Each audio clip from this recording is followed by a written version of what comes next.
Okay, folks, it's your buddy Mike Messier. Just saw the movie Summer Camp. Diane Keaton,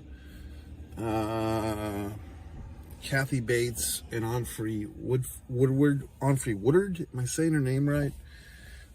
Three ladies who are kind of reliving their youth as young girls, 12, 14-year-old girls. They met at this summer camp.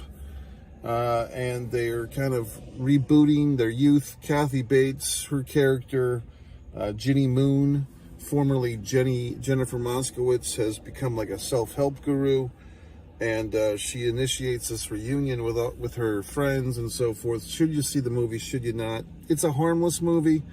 If it was Mother's Day, you could take your mom. It's a pleasant movie, but it's not essential. It's like a 2.5 out of 5 stars. Now I'm going to get into the spoilers presentation of our show, where I give away scenes and plot points. So if you think you want to see this movie and you're like, gee whiz, I don't want this asshole to ruin all the wonderful scenes, then the thing to do is to watch my review and then come back after. Now I'm going to put my thinking cap back on. This is like my gimmick. I don't know. It's nice when the sun's out, because it's not as intricate as a hat. Like a hat, I don't know. What do you think? I don't know if I like it, to tell you the truth. I feel like I should be preaching something or handing out flowers in the airport. But in any event, let's talk about this movie. Why did I not like it as much as I thought I might? Or why was I not terribly impressed? I'll get into the dirty details. It felt like a movie where whoever directed this thing did not feel confident in directing the actors. And it seems like a lot of scenes that probably had very finely written dialogue and like the actual script, it felt like the actors were ignoring the actual script. I felt that way the whole time watching the movie. It seemed like a lot of scenes were just off balance with the structure of the individual scenes, and then they kind of got rushed out, and then we're off to something else. And some of the conflicts and stuff. There's a scene I could point out.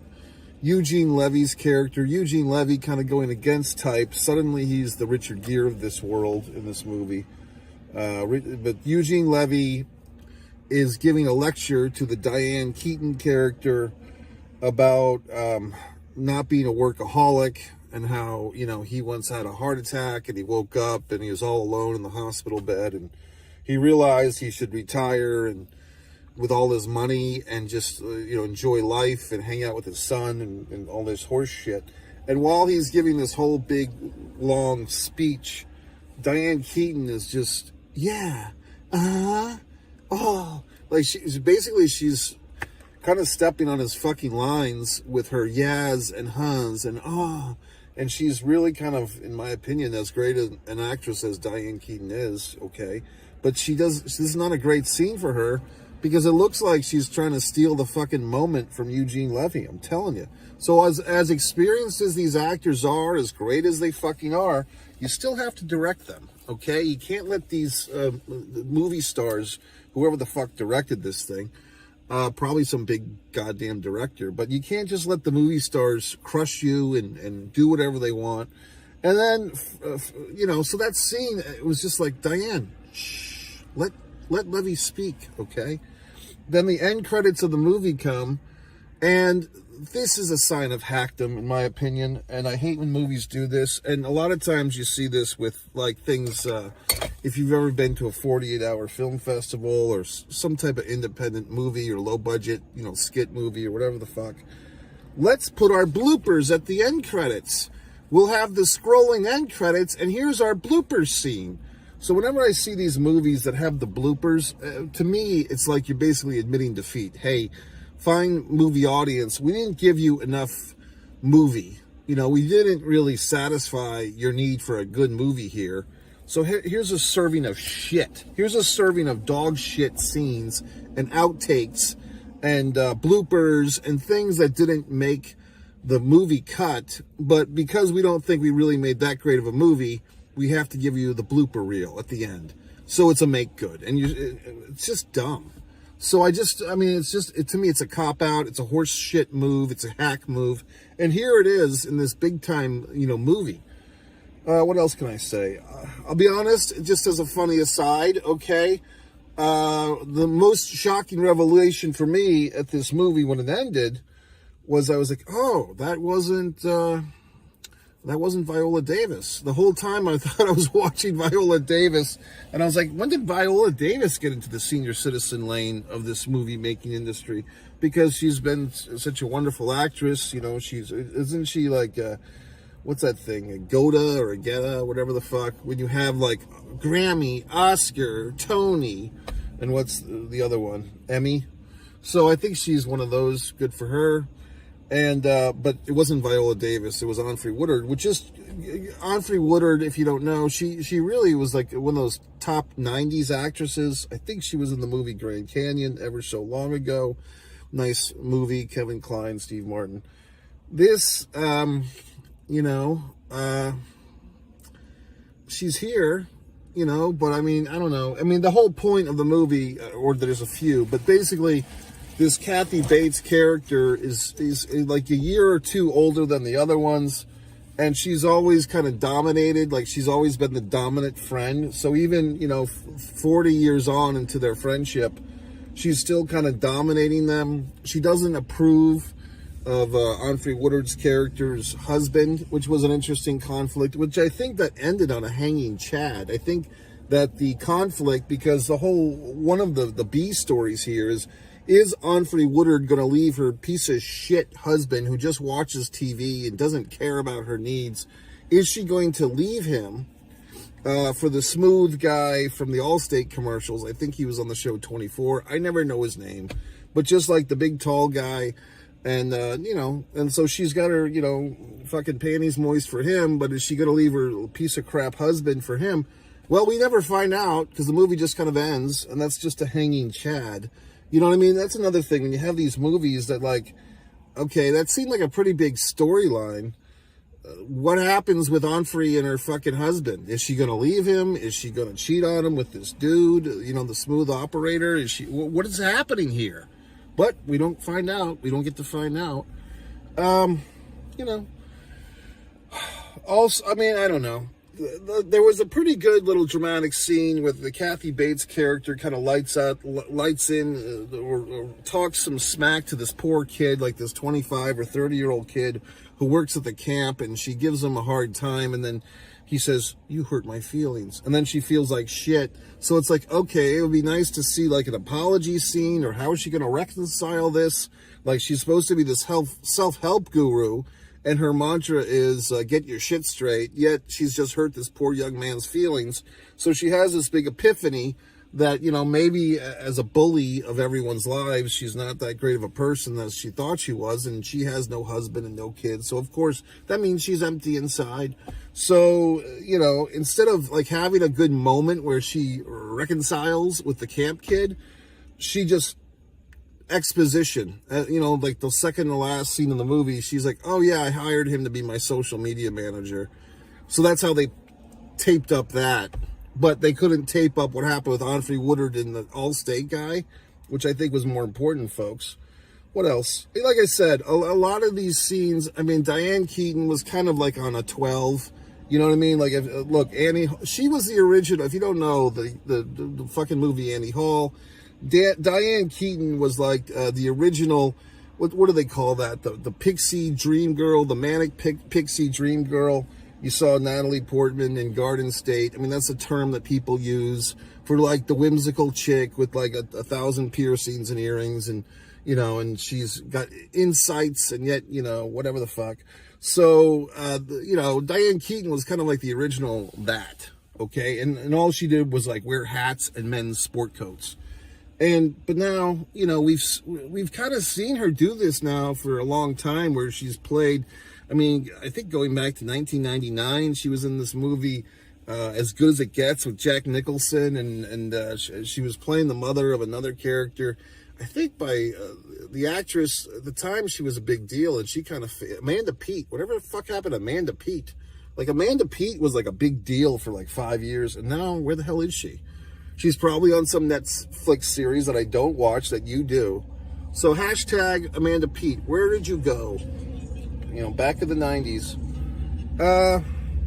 But yeah, Diane Keaton's been playing like kind of the older, you know, aging manic pixie girl for like 30 years now. So I mean, she does a good job with it. Like she's always just fucking Diane Keaton, which is fine. You know what I mean? And even at the beginning of the movie, when they show the younger versions of these characters, and like the first one we meet is basically the Diane Keaton youth version, like the 12-year-old Diane Keaton, and she has like the long fucking brown hair, the straight long brown hair. I think she was even wearing a hat and glasses, and it's like immediately recognizable, like, oh, cute, that's like the 12-year-old Diane Keaton, you know, because she's distinctive. Even the Jenny Moskowitz, who's like 14 or 15, she's like kind of talking.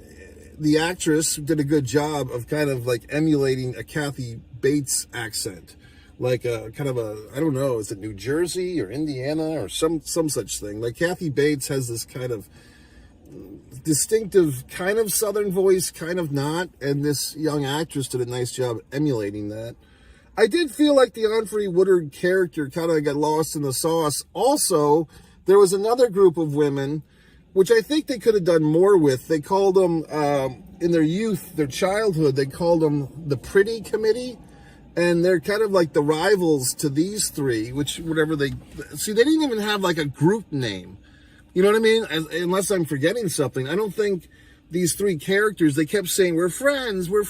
But they should have like had a fucking friendship name. Like, don't women do that? Don't they give each other, like, don't they give their friendships a name? So there was no group name or the Three Musketeers or whatever the fucks, but they had a name for the girls that they didn't like, the fucking Pretty Committee. So I'm like, why don't you guys have a fucking name? Yeah, because they should, because it's a movie. It'd be dramatic. And I found myself doing that a lot with this movie. Like, oh, they should have done this. They should have done that. I just feel like I feel like whoever directed this thing, whether they're, you know, Academy Award winner or just some asshole, you know, Adam Sandler's nephew. I was once in a fucking extra in a goddamn movie that the big deal was that Adam Sandler's nephew was directing. And, you know, it was like a fucking David Spade comedy that nobody saw. And the guy was just the Sandler's nephew, which I think is on his resume. He kept like making us do this shot over and over again of basically guy in jacket walks by. Okay. We had to keep doing this because I'm like, oh, okay, I get it. Sandler's nephew needs to let everyone know that he's such a great director. We're not going to leave here until the guy in the jacket walks by perfectly. It's like, okay, buddy, at the end of the day, you're Sandler's nephew. We get it, okay? So anyway, going back to this thing, it felt like whoever directed this thing was just letting these actors do whatever the fuck they want. There's plenty of scenes, if you look at this thing, if I went through with a fucking pointer, I could point them all out, where it just feels like, oh yeah, that line was probably improvised. They probably dropped a line here or there. This scene is not terribly tight. You know, it just feels like it's kind of loose. And then when you see the bloopers at the end of the movie, you see some evidence of that. You see, I think, you know, Kathy Bates was struggling to remember something, and they're all just kind of giggling. It seems like, once again, this is the type of movie where the cast and the crew had a wonderful time. They went to some summer camp in North Carolina, which is nice to see. North Carolina has a movie, you know, that was filmed there. But they just, you know, they just kind of, I don't want to say half-assed it, but they had more fun probably behind the scenes than I did watching it. Now, as a counter appeal, there was in this theater, actually two groups in this auditorium tonight. One group seemed to be like older teenagers, and they were giggling along, even though these characters were much older than these audience members. And then there was a group of what you might nicely call like a little friendship group, like three, I think it was three elderly women, you know, gray-haired ladies kind of going into the theater, and they fucking loved it. Like at the end of the movie, like one of them was like, oh, that was so good, and they were so happy. Then I think that part of that is, you know, they can, their own lives. I mean, those three women probably had a more interesting life in them than this movie, but they could relate to it, and they probably just like seeing all their favorite, you know, characters on the screen and all that shit. What else? Oh, here's a big thing. This was actually my first thing about this movie I didn't like. There's a camp, Nicole Richie, for Christ's sakes. Nicole Richie's in this thing as like the leader of the camp. I thought they were going to do a thing with this movie where the camp was running out of money, and I guess, you know, my patriarchy self was thinking, oh, maybe the Eugene Levy character can like swoop in and buy the summer camp, and now his life has fucking direction again because he's been retired for 15 years, and then maybe Diane Keaton can move in with him, and they can be like, they could couple up and run this summer camp together, or whatever the fuck. But, or, you know, you could say, well, maybe the Ginny Moon character, you know, buys, I mean, she's such a millionaire with all her best-selling books, as we hear. She could buy the camp and, like, you know, name it after their friendship group. Like Camp, you know, Musketeers, or whatever the fucks.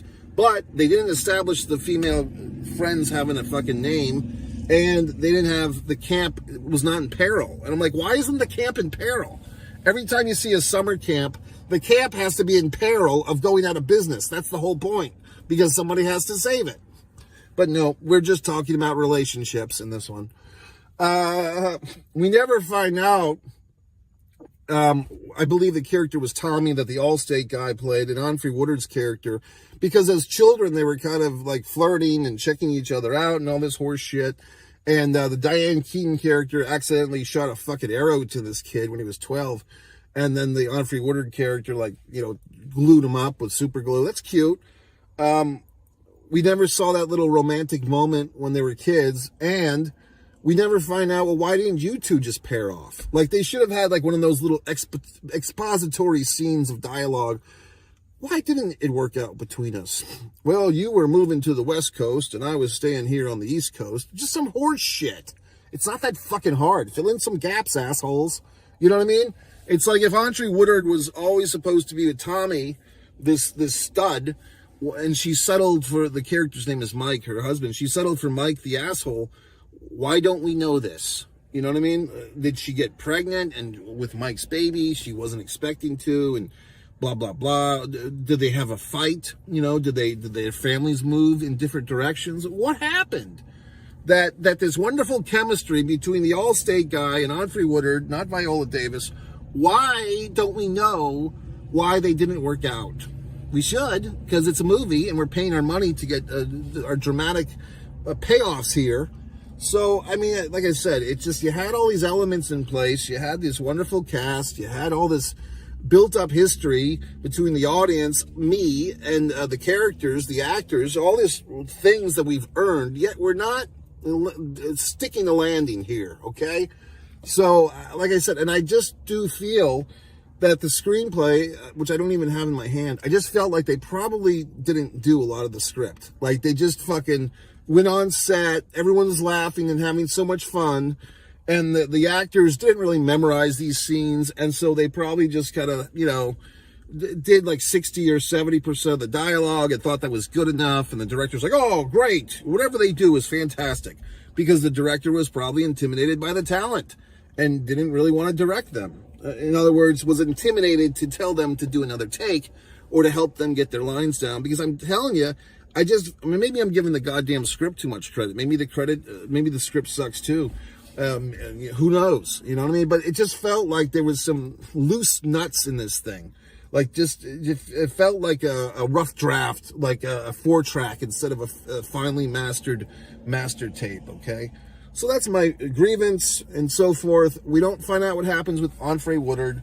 We don't find out if Eugene Levy's character, oh yes, suddenly Eugene Levy is this goddamn stud. Okay, got the memo. Actually, I didn't. I mean, why couldn't they drag out Richard Gere's fucking ass? You know what I mean? But that's fine. I mean, it's all great. But, you know, oh, god damn it. The person, they had a fucking, the assistant camp counselor was doing a Chris Farley impersonation, like doing Matt Foley from Down by the River. That was her whole, it was a female, and she's playing, you know, maybe 20, 25, maybe 30, I don't know. But whoever, the actor was like, oh, I'll do Matt Foley Down by the River. I'll do Chris Farley. Okay. So it just didn't work. It wasn't funny. MikeMessier.com. Go to my website, scroll to the bottom, stand me on social, buy my books, subscribe.